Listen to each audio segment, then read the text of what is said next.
इस वीडियो में हम लोग जानने वाले हैं कि रेफ्रिजरेशन साइकिल आखिर में होता क्या है। तो सबसे पहले हम लोग जानेंगे रेफ्रिजरेशन साइकिल में किन किन मुख्य पार्ट्स जो होते हैं वो इसमें लगे होते हैं। तो हम लोग जानने वाले इसमें किन किन मुख्य पार्ट से ये मिलकर रेफ्रिजरेशन साइकिल बनते हैं। तो यहाँ पर हमने एक एसी का जो है कि रेफ्रिजरेशन साइकिल का एक डायग्राम बनाया हुआ है, जहाँ पर एक कंप्रेसर है, यहाँ पर एक आप देख सकते हैं कूलिंग कंडेंसर कॉइल है, जिसको हम लोग कंडेंसर हीटिंग कॉइल के नाम से जानते हैं। और यहाँ पर एक फ़िल्टर लगा हुआ है, फ़िल्टर के साथ में एक कैपिलरी ट्यूब लगा हुआ है। और इस साइड में जो आपको दिख रहा है हूबहू इसी की तरह है, मगर इसका नाम अलग है। इसका कूलिंग कॉइल या फिर इवैपोरेटर नाम इसका होता है। और यहाँ से ये जो है कि कंप्रेसर में फिर जुड़ जाता है। तो पहले कंप्रेसर के बारे में हम लोग जानेंगे कि कंप्रेसर आखिर होता क्या है।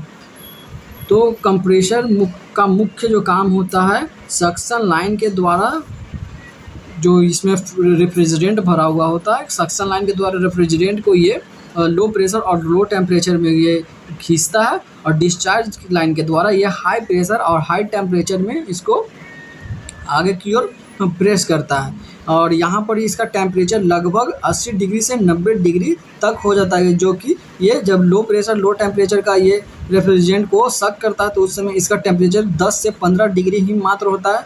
बट जब ये कंप्रेसर से होते हुए गुजरता है तो कुछ मुख्य कारणों से इसका टेम्परेचर जो है 80 डिग्री से 90 डिग्री तक हो जाता है। इसका यहाँ पर मुख्य कारण क्या है? तो मुख्य कारण यहाँ पर इसका फर्स्ट जो है वो है रूम हीट हो सकता है। तो रूम हीट भी एक इसका कारण है। और दूसरा जो कारण है वो है मैकेनिकल हीट। मैकेनिकल हीट भी इसका कारण है। और तीसरा कारण है इलेक्ट्रिकल हीट। इलेक्ट्रिकल हीट के कारण भी ये क्या होता है, गर्म होता है। और चौथा एक और कारण है जो होता है हाई प्रेशर के कारण हीटिंग। ये चारों कारणों की वजह से क्या होता है कि कंप्रेसर जब सक करता है तो 10 से 15 डिग्री टेम्परेचर होता है। बट जब ये डिस्चार्ज लाइन से डिस्चार्ज करता है तो इसका जो टेम्परेचर हो जाता है रेफ्रिजरेंट का, वहाँ पर 80 से 90 डिग्री तक ये चला जाता है, इन चारों कारणों की वजह से। और यहाँ से जब ये डिस्चार्ज लाइन से होते हुए यहाँ पर जब ये कूलिंग कंडेंसर कॉइल में ये जब जाता है तो इसका टेम्परेचर जब ये फ़िल्टर के पास पहुँचा तो 3 डिग्री से 30 डिग्री से 35 डिग्री तक यहाँ पहुँच जाता है। इसका मतलब बीच में ये टेम्परेचर क्या होता है, तो टेम्परेचर बीच में घट जाता है।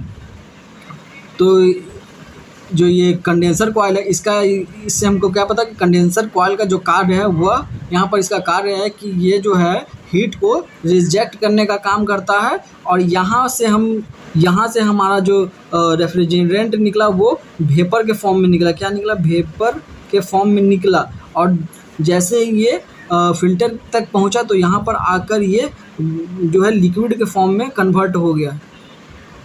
वेपर से यहाँ चला और यहाँ आते आते हमारा ये लिक्विड के फॉर्म में हो गया। यहाँ पर हाई प्रेशर और हाई टेम्परेचर के साथ में वेपर फ्लो कर रहा था, बट यहाँ पहुँचते पहुँचते हाई टेम्परेचर और हाई प्रेशर के साथ ही ये लिक्विड फॉर्म में आ गया।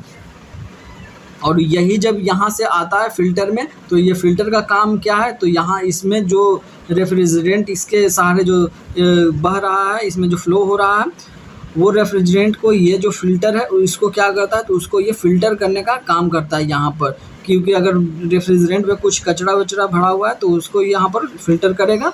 और उसके बाद कैपिलरी ट्यूब आप देख सकते हैं कि इन सभी पाइपों से सबसे पतली जो पाइप है उसका नाम है कैपिलरी ट्यूब। ये कैपिलरी ट्यूब का क्या काम है? कैपिलरी ट्यूब का काम है इसका जो यहाँ पर रेफ्रिजरेंट है ये हाई प्रेशर तो से ये जा रहा है, तो इसका प्रेशर को ये क्या करता है, कंट्रोल करता है। और यहाँ पर ये क्या होता है, इसी प्रेशर कंट्रोल के वजह से यहाँ पर हाई प्रेशर क्रिएट होता है।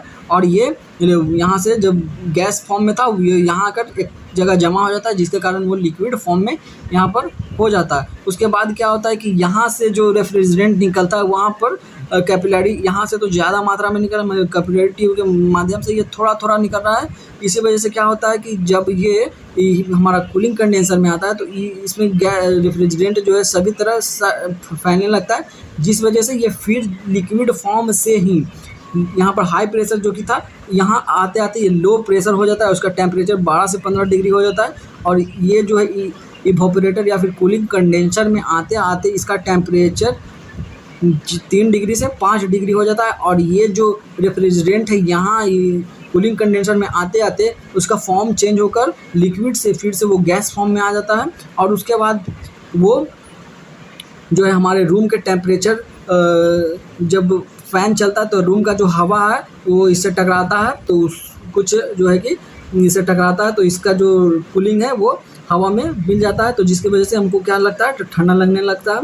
और जब ये रेफ्रिजरेंट आगे बढ़ता है तो जो रूम का टेम्परेचर है ये रेफ्रिजरेंट उसको एब्जॉर्ब कर लेता है, जिसकी वजह से ये रेफ्रिजरेंट आगे की ओर बढ़ता है तो इसका टेम्परेचर जो है 10 से 15 डिग्री तक चला जाता है। और फिर से ये यहाँ पर आ जाता है कंप्रेसर में, और कंप्रेसर से यही प्रोसेस इसका जो है चलता रहता है। ये सेम यही सक्शन डिस्चार्ज लाइन, ये आपको ये प्रोसेस ये सारा प्रोसेस है, इसी प्रोसेस को हम लोग रेफ्रिजरेशन साइकिल बोलते हैं। तो ये जो है आपको कंप्रेसर दिख रहा है, ये कंप्रेसर जो है यह एक एसी का कंप्रेसर है जिसमें एक एक्यूमुलेटर होता है।